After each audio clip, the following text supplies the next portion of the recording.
Hey guys, welcome back to Olde Carr Guy. Today we are working on my 2011 Ford Crown Victoria Police Interceptor, and we've got a wrench light on. Looks like this, and generally the indicator for that is something to do with throttle body or throttle position sensors. We're going to take a look, but we're going to do some diagnostic today, see if we can figure out what's going on.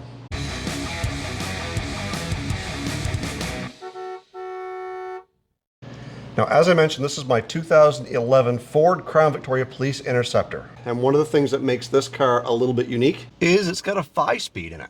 And because it's got a 5-speed in it, there are a lot of things that you need to do electronically to tell the car's PCM that, well, it doesn't have an automatic transmission in it anymore. So with some help from Marty over at Mo's Speed Shop, we've got this thing tuned so that we can start it, it'll run, you can get rev limiter out of it. He's done a little bit of a tune for performance as well, but basically shuts down or eliminates all the sensors necessary to make this thing run with the automatic in it. But yesterday while driving this thing on the highway, the wrench light came on and I lost about half of my throttle, almost like it went into limp mode. And the only way I could get any acceleration on it was to downshift. So when you're going up a gradual hill, downshift into third, gave you the RPM to get up over the hill, and then you gradually get back into fifth to idle down the highway. But when I got to my destination, shut the car off for a few hours, come back out, the light was off, and I drove all the way home, about 80 miles or so with no issues at all. But every once in a while, I could feel in the accelerator a little bit of pickup. You know, you're just idling along, and then all of a sudden there's like a little switch kind of goes off, and you had a little bit more acceleration. So there is a problem. We're going to see if we can dive into it. So the first thing we're going to do is hook up the code reader. And with some help from my friends over at UDIAG, they have sent me out this OBD2 style code reader and diagnostic tool and everything that you need to make it work. Different connectors here for charging the battery, as well as our Bluetooth dongle to plug into our OBD2 connector. So more details on the scan tool later on in this video. For now, let's get it plugged in and see if we can find out what's going on with this Crown Vic. So we can automatically read the VIN, which it did. Comes up and tells us it's a Crown Victoria 2011 2-valve. Granted, it says that it has an automatic, but nevertheless. So we're going to do a quick auto scan just to see what codes are actually coming up. And what it's going to do is it's going to scan every module in the vehicle to see what codes might be present. So far it's got 6 power control module, anti-lock brake, it's got 3, and then instrument cluster, it's got 2. So a couple of the things that we're going to find here in these codes is that the anti-lock brake system, the ABS fuses were pulled, and I recently put them back in. It took the lights out, but I never cleared the codes, so I'm guessing there's going to be some codes to that. Also, I replaced the left rear ABS sensor, and since have not cleared the code, so that may come up with a code there. I also know that I've got a couple of O2 sensor codes, which is going to come up in the power control module. But nevertheless, we'll find out here just as soon as we finish the scan and get in there. So now that that scan is complete, we can go into instrument cluster. We'll start there and read codes. Ignition switch is on. So the lights will light up on the dash, and it's going to do like a self-test. You may even hear the horn beep. So here it's telling us that we've got a battery low voltage, which I had to boost this thing a couple of weeks ago, put it on charge.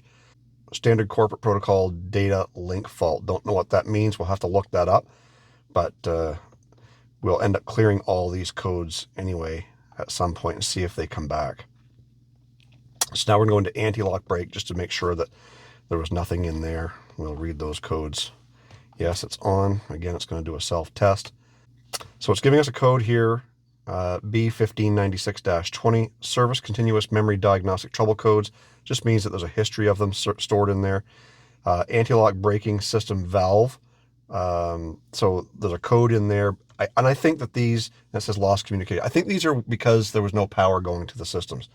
So again, we will erase all these codes eventually once we figure out the problem that we're looking for here today.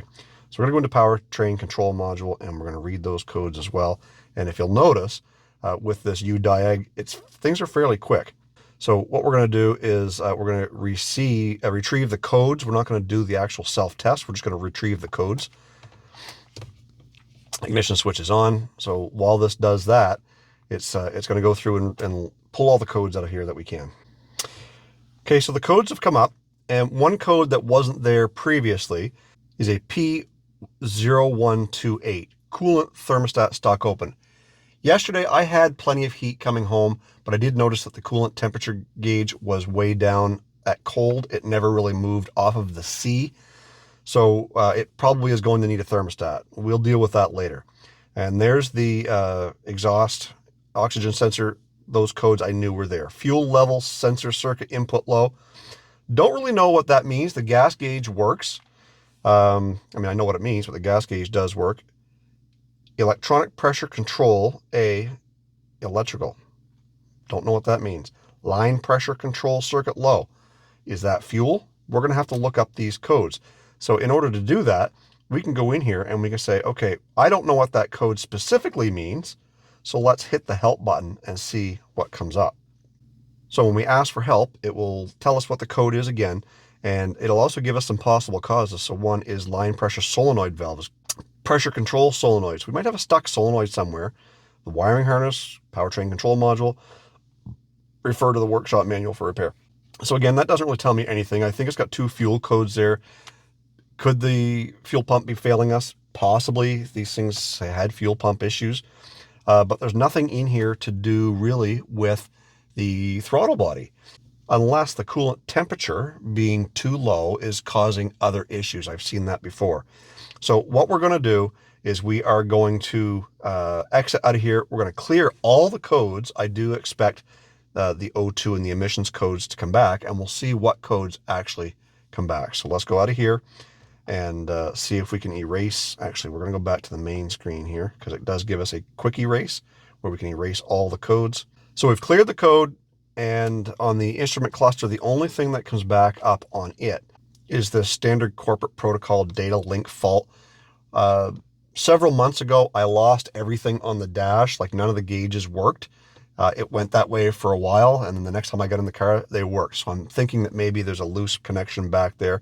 And if we come back here, it tells us that a module may have been replaced or lost connection to that module. So having this help feature really is an added bonus that saves you from making that trip to Google to have to try and find that. So because we do know we have at least one problem, and that is the thermostat, I'm going to go pick up a thermostat. We'll get this one changed out and we'll fix that problem and see if that fixes any future problems with this car. Once we get up to temperature, we'll take it for a drive, try and get the air out of the system. If you want to see how to change a thermostat on these cars, I've done a video on that. I'm going to leave it linked right up here. But while we've got the hood open, let's kind of take a look and check a few connectors as well and see if there's anything that might be jumping out at us.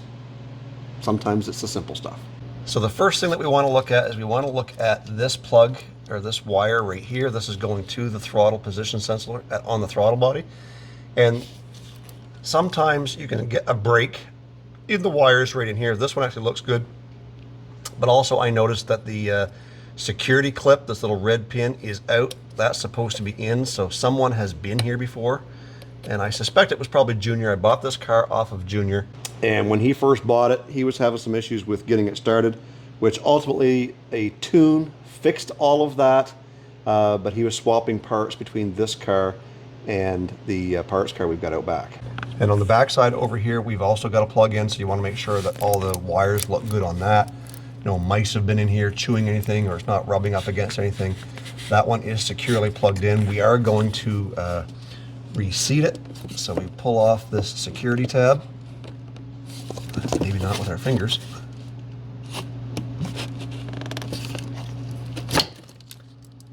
And that was already unlocked as well. So we look at the connectors. Everything looks good. There's no corrosion in there.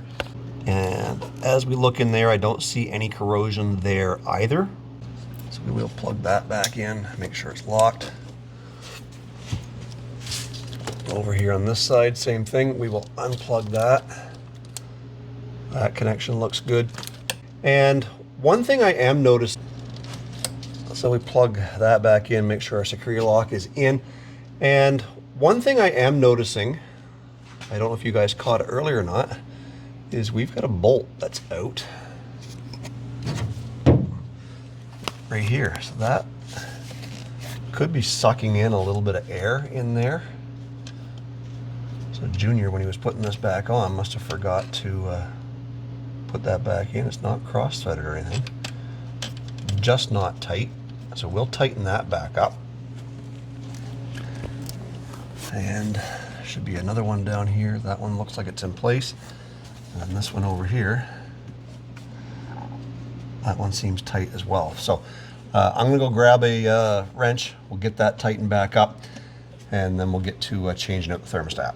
The UDIAG X50 has full system diagnostics, read and clear DTCs, view, freeze frame live data, perform active tests, bidirectional control, coding, and adaptations.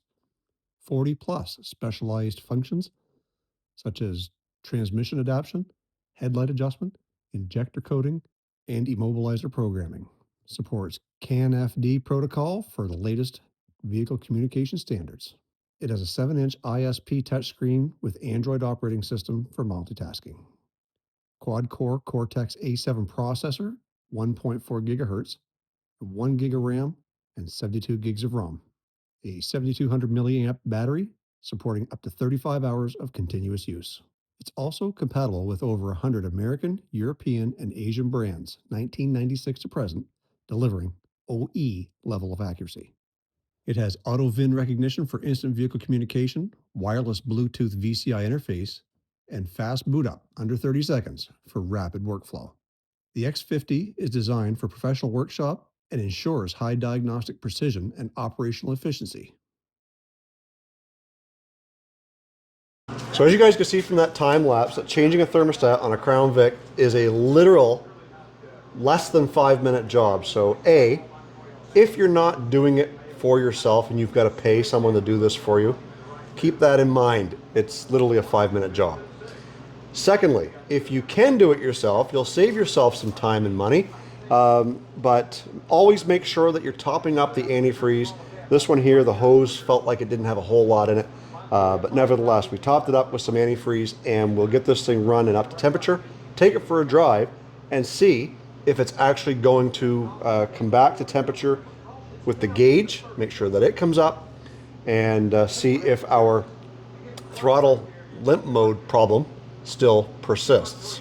And I did get that bolt tightened up, so hopefully that was the only problem that we were having, was simply just a little bit of air being sucked in from that. That could have been creating our high idle as well.